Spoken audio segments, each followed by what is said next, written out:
ఈరోజు పిల్లడు ఈరోజు చెప్పినటువంటి వాక్యంలో నిర్గమకాండం, లేవి కాండము 16వ అధ్యాయంలో పూర్తి విశ్లేషణ ఉంటుంది. ఆ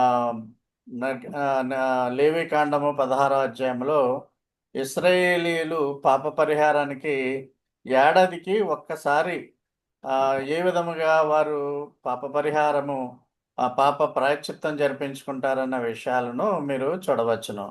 ఈ పాప ప్రాయశ్చిత్తం చేసుకునే ఎటోన్మెంట్లో వారు చేసే పని ఏడాదికి ఒకసారి ఏం చేస్తారంటే 2 మేక పిల్లల్ని తీసుకొస్తారు. ఒక మేక పిల్లను బలి చేసేస్తారు. రక్తము ద్వారా మొత్తం ఆ యొక్క ప్రత్యక్ష గుడారాన్ని దాన్ని ప్రోక్షణ చేస్తారు.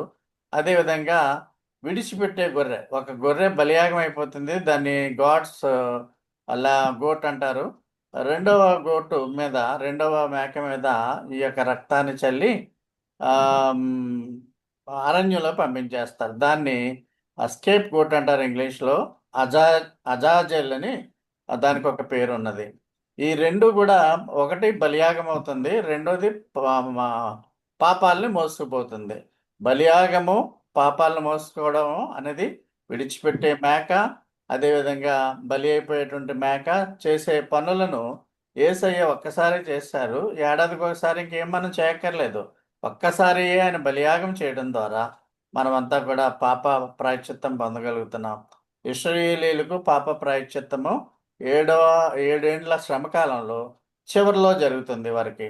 ఇప్పుడు మాత్రం ప్రస్తుతానికి వారు యేసుప్రభు యొక్క బలియాగాన్ని నమ్మటం లేదు.